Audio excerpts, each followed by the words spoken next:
Everything you're about to hear is for education and entertainment purposes only. Whilst we are licensed, we're not aware of your personal financial circumstances. Any advice is general advice. Equity Mates operates under Australian Financial Services Licence 540697. Equity Mates! I will say this about investing. Everything you do learn is cumulative. What I learned at 20 is useful. Equity.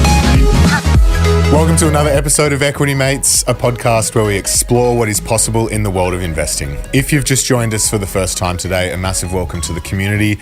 Today we are doing a quarterly review of our portfolios. My name is Bryce, and as always, I'm joined by my equity buddy, Ren. How are you going? I'm very good, Bryce. Very excited for this episode. This is something we want to do every quarter now, a quarterly check-in, how our portfolios are going, what we've changed, what we've done in the last quarter, and then what we're trying to do for the quarter ahead. And it's with a big thanks to PocketSmith for, I guess, challenging us to do this quarterly episode and for sponsoring it. Yes. Now, for people who aren't familiar with PocketSmith, they were founded in New Zealand in 2008. They're an all-in-one personal finance platform, from net worth to spend tracking to big personal financial decisions. PocketSmith has it all and can help you plan it all. Absolutely. You can integrate your superannuation, your bank, your brokers, share site, and more to get a complete financial picture. So if you'd like to manage your money like a pro, PocketSmith has a special deal for Equity Mates listeners. Get 50% off your first 2 months of PocketSmith's foundation plan. To get your deal, go to pocketsmith.com/Equity Mates. All right, Bryce. Love it. Quarterly review. Here we go. Yeah. So, 5 big questions that we're going to cover off, which I set up before, but any changes to our setup, how we're managing our money, what we've done this quarter, what we're doing with the money that we have saved, how much we've been investing, what we've been buying, if we've been investing, and then finally, what are our goals for the next quarter? So let's start with the first question. Under the spotlight. Yeah. Well, I mean, it was like a couple of weeks ago that you made me reveal my whole portfolio. So now I didn't make you do shit. Now I feel unburdened by what has been. The shackles are off. So any changes to your personal finance or investing setup for the last quarter? Let's start there. Nothing major. No wholesale changes, but a few tweaks. So Harriet and I, we review our setup quarterly anyway. Okay. Not formally, but like it's just the rhythm we've got into.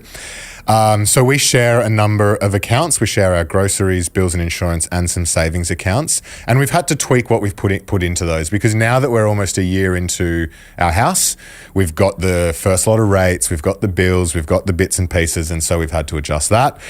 I've changed the frequency of my DCA into my core from fortnightly to monthly. Why is that? Because of changes to the cost of my DCA.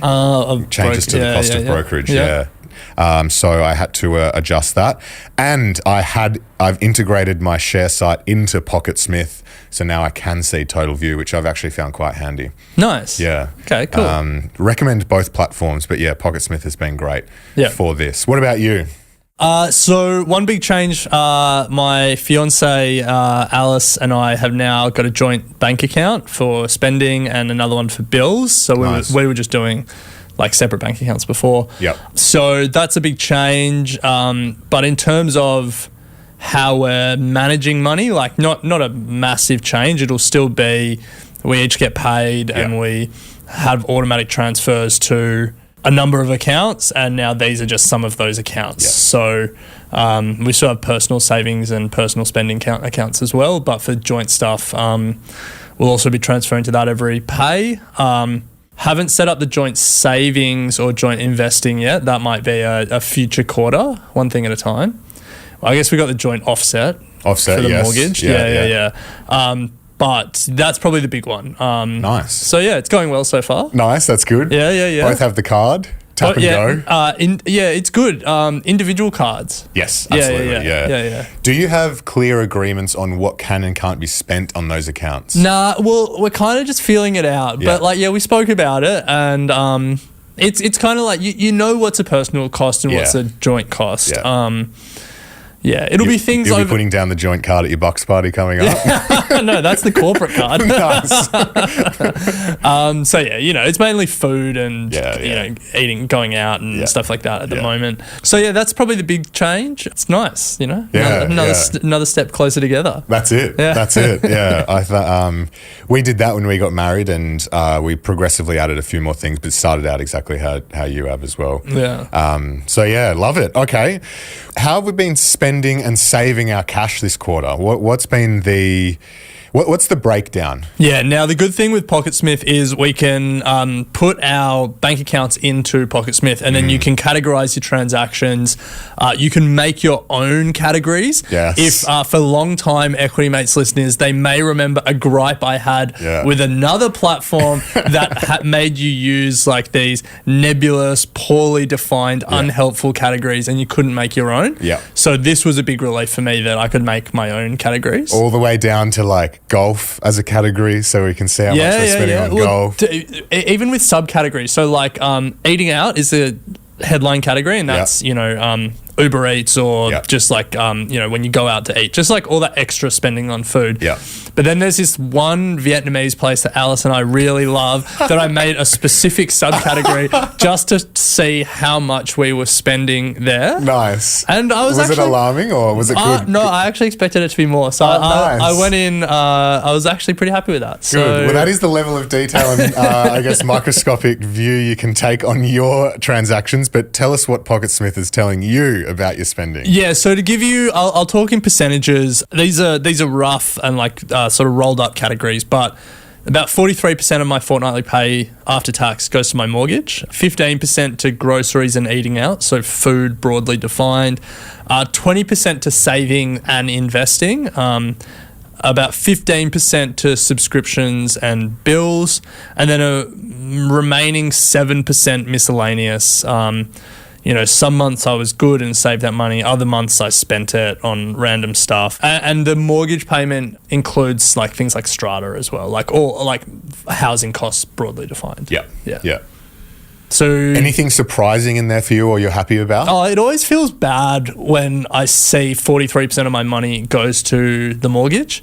What's that thing where it's like you should be paying 30% of your take-home pay for housing, but then I just remind myself that it's unrealistic. The idea, especially we live in Sydney, so that one always stands out. I feel pretty good, like 20% saving and investing. Yeah, I feel pretty good about it. Nice. Not to, I'm sure there's certainly things I can improve, but yeah.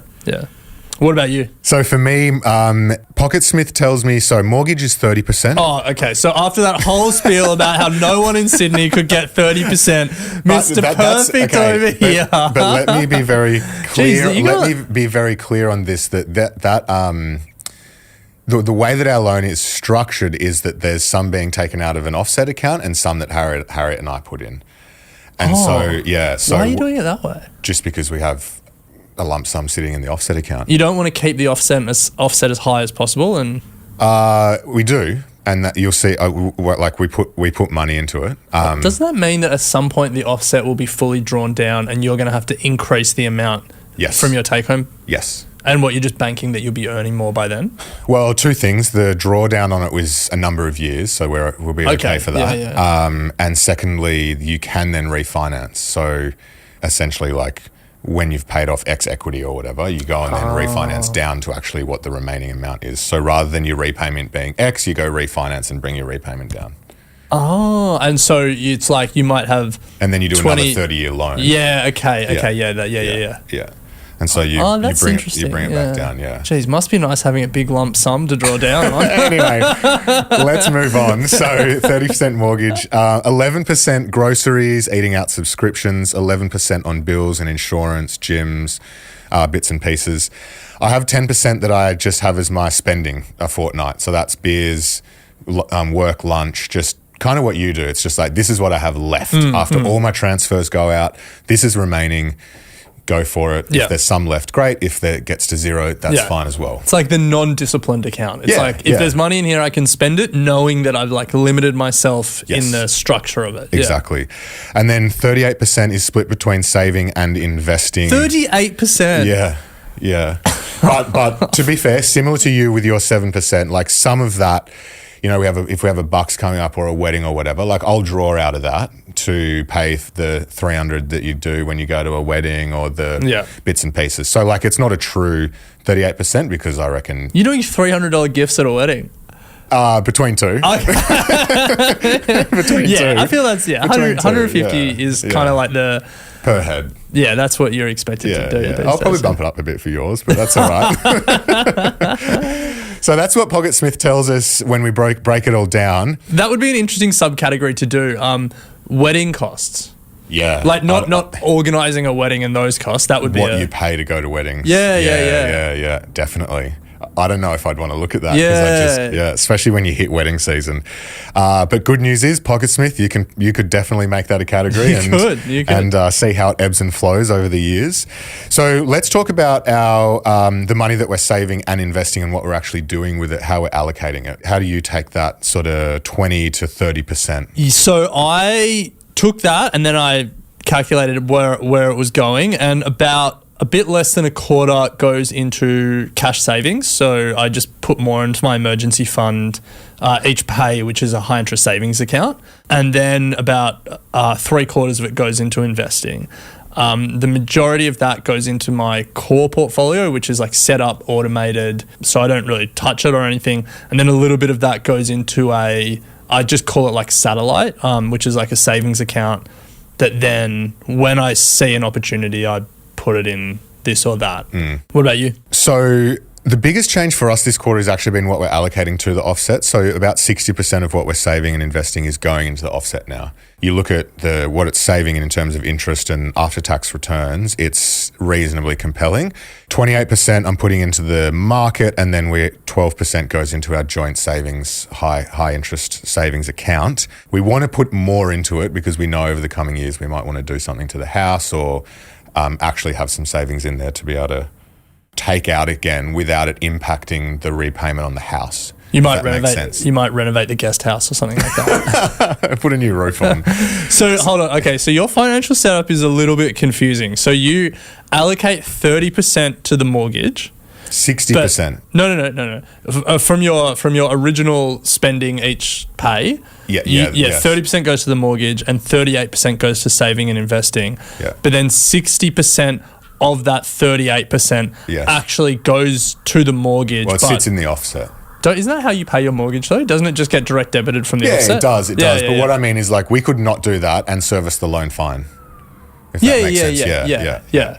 We kind of see the money that we're putting in as like as an investment. An investment. I get that. It's just it was probably worth clarifying because you've got a convoluted way of thinking about it. Well, that is how I separate it in my mind. If that makes sense. Yeah. It's like I want to like. So actually, almost 50% of your take-home pay goes into the offset every month, because it's like 60% of 38%, call it about 20%, and then 30% goes to the mortgage. Yeah. So yeah. Okay. Yeah, that's interesting. Yeah, because I at the moment the interest that like our loan's 6.01% or whatever, so that after tax return on that, I'm happy to sit there. Definitely. Yeah, you don't need to justify that. Yeah. I'm enjoying this. This is good from PocketSmith. We've never gone this deep on each other's like finance setups, I think. No, I don't think so. Yeah. So yeah, that's how. What else are we going to find? That's how we do it. I do sometimes toss and turn about are we maximising what we're putting in the stock market now when we don't have, we don't have the kids. Yeah. We have the cash flow to be able to do it, but Harriet's also investing in the stock market, and I think I'm comfortable that what's not going in is still going into something that is financially astute, I guess is the right word. Probably not worth tossing and turning at night over it, bro. I think you're doing all right. Yeah, that's true. All right, well, let's take a quick break here and say a big thanks to PocketSmith. As well as their personal finance platform, they also have a global spending map. Now, this aggregates and anonymizes data of their hundreds of thousands of users around the world to give an idea of how the world is spending. Yeah, it is fascinating. So here's a fun fact. From June 2024 to July 2025, 2024, there was a 30% rise in Uber Eats expenses amongst their Australian users from $182 to $260 a month. Over the same period, there was a 4% decrease in spend on groceries in Australia from $903 to $864 a month. That is fascinating. Yeah, and I would actually be interested to know how much of that increase in Uber Eats spending and decrease in grocery spending is actually people just buying groceries through Uber Eats, because that certainly has seen a big uptick. Yeah, there you go. Yeah. Yes. Yeah. This is the analysis you can do. You can do it yourself. It's publicly available. You don't have to be a member. Just Google PocketSmith Global Spending Map and you can have a look at their anonymized and aggregated data. Yeah. And if you want to join thousands of Australians managing their money like a pro, PocketSmith has a special deal for Equity Mates listeners. Get 50% off your first 2 months of PocketSmith's foundation plan by going to pocketsmith.com/Equity Mates. Love it. Well, let's turn to the portfolio side of things, our investing. We've gone through sort of what our cash and where it's going, but how are you investing? Where are you actually putting that 77%? What have you done the last quarter? Yeah, now this will be a little bit of a rehash of my full portfolio reveal we did a couple of weeks ago. So I'll just get through it quickly and then we'll get to you.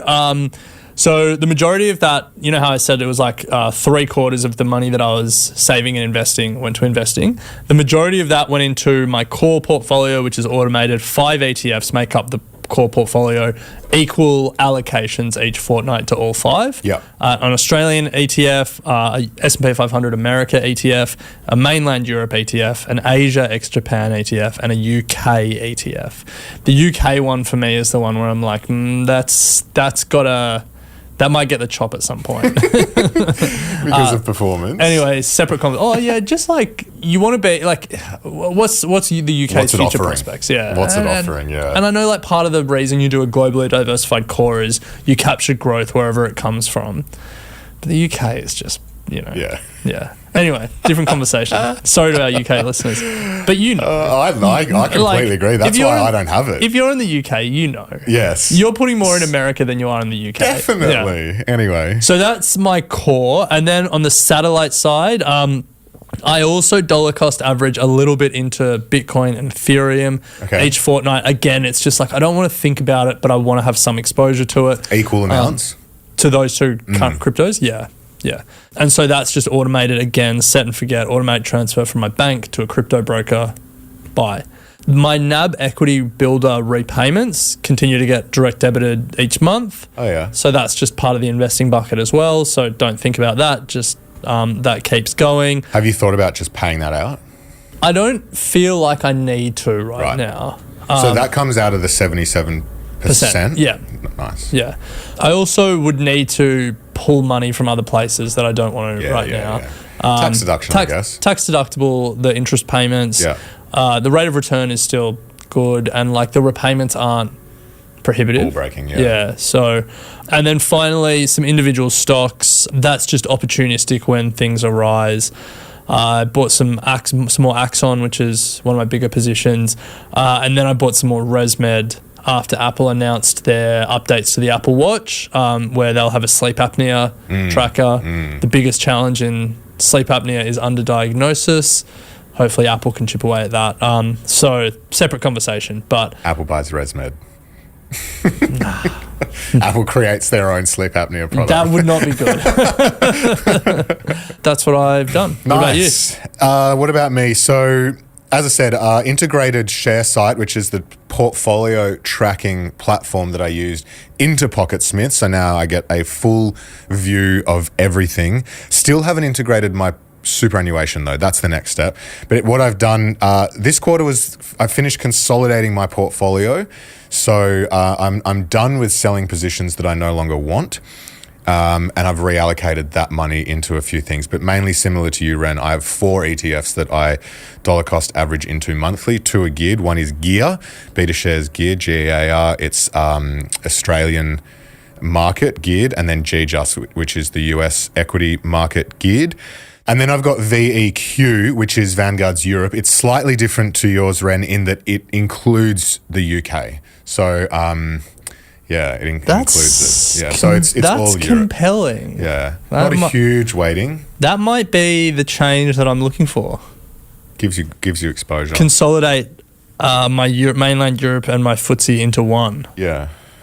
Something to think about. Don't miss out on the UK, but it has to keep up with the rest of Europe. Keep up with the rest, yeah. What else have I done? I've made a second investment into Fairlight, which was our listed. I was going to wait until end of year, but I just did it anyway. And I bought a bit of Mineral Resources recently. Otherwise, my superannuation, we manage our super through Superhero, and so we have full control of where that's invested in equities. It's not a full self-managed super, and you can split it between default positions and direct equities. They've now increased what you can split into your like compulsory elements. Before it was just like high growth, diversified, or the classics. Yeah. Balanced, conservative growth. Thank you.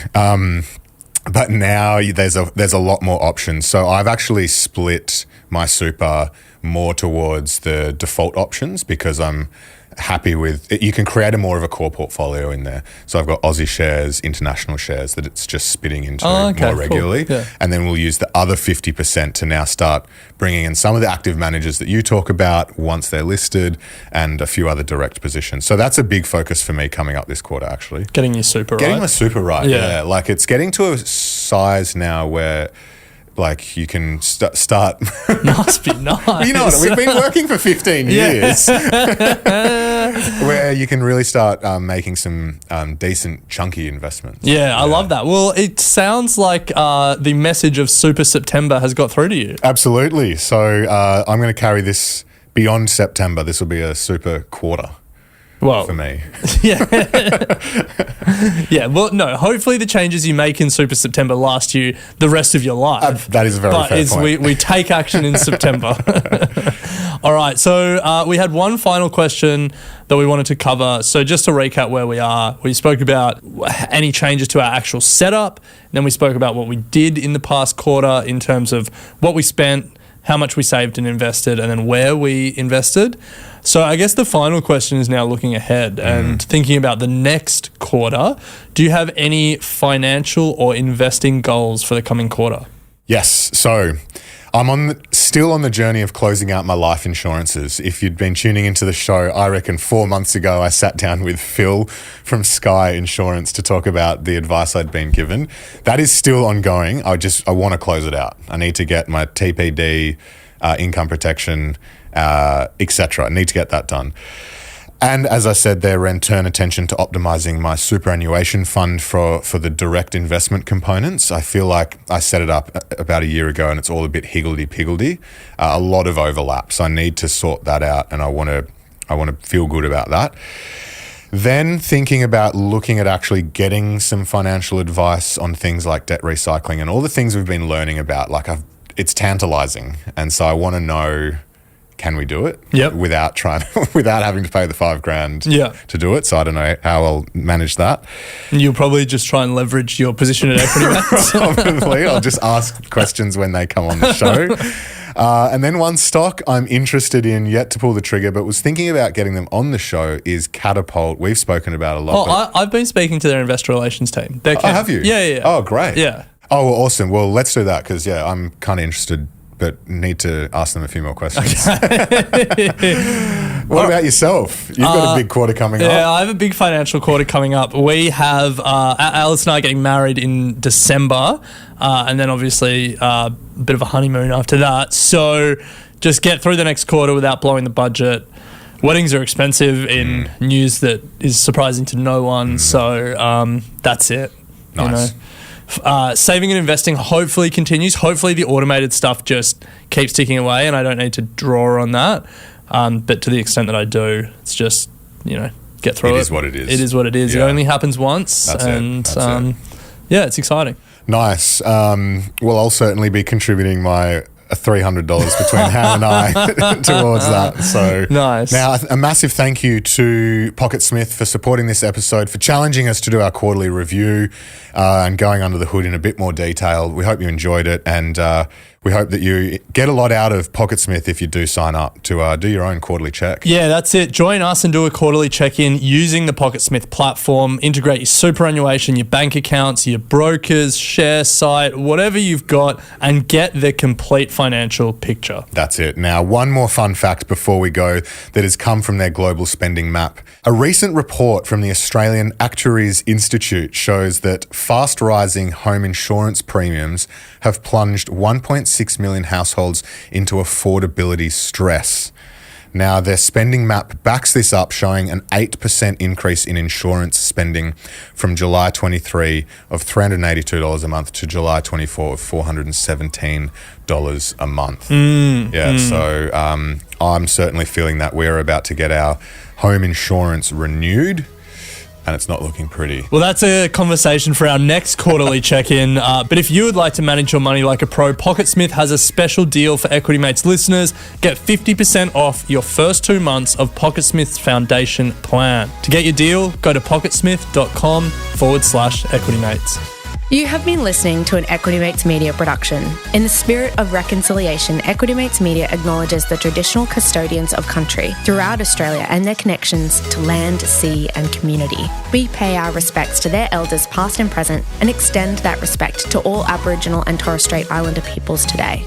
This podcast is intended for education and entertainment purposes. Any advice is general advice only and has not taken into account your personal financial circumstances, needs, or objectives. Before acting on general advice, you should consider if it is relevant to your needs and read the relevant product disclosure statement. And if you're unsure, please speak to a financial professional. The hosts of this podcast and their guests may have positions in the companies mentioned. Equity Mates Media operates under an Australian Financial Services Licence 540697.